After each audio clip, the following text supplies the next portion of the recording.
जनता त्रस्त तर प्रशासन मंत्र्यांच्या दौऱ्यात व्यस्त।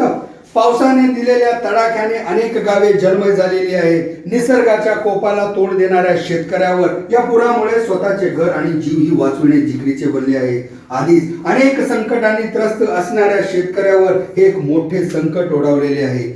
आज नागरिकांना अन्नधान्य, निवारा आणि मुख्य जनावरांचे जीव वाचवण्यासाठी चाऱ्याची तातडीची गरज भासते, तर दुसरीकडे मंत्र्यांचे दौऱ्यावर दौरे होत असल्याने आधीच तोकड्या अवस्थेत असणाऱ्या प्रशासनावर या दौऱ्याचे नियोजन करण्यात वेळ जाताना दिसत आहे।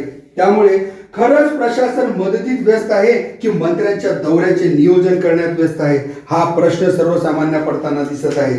तरी सर्वसामान्यांच्या वेदना ओळखून तातडीने ठोस मदत होणे आवश्यक आहे, अन्यथा हे दौरे जलपर्यटन ठरण्यापलीकडे काहीही साध्य होणारे नाही, हे मात्र मान्यच करावे लागणारे आहे।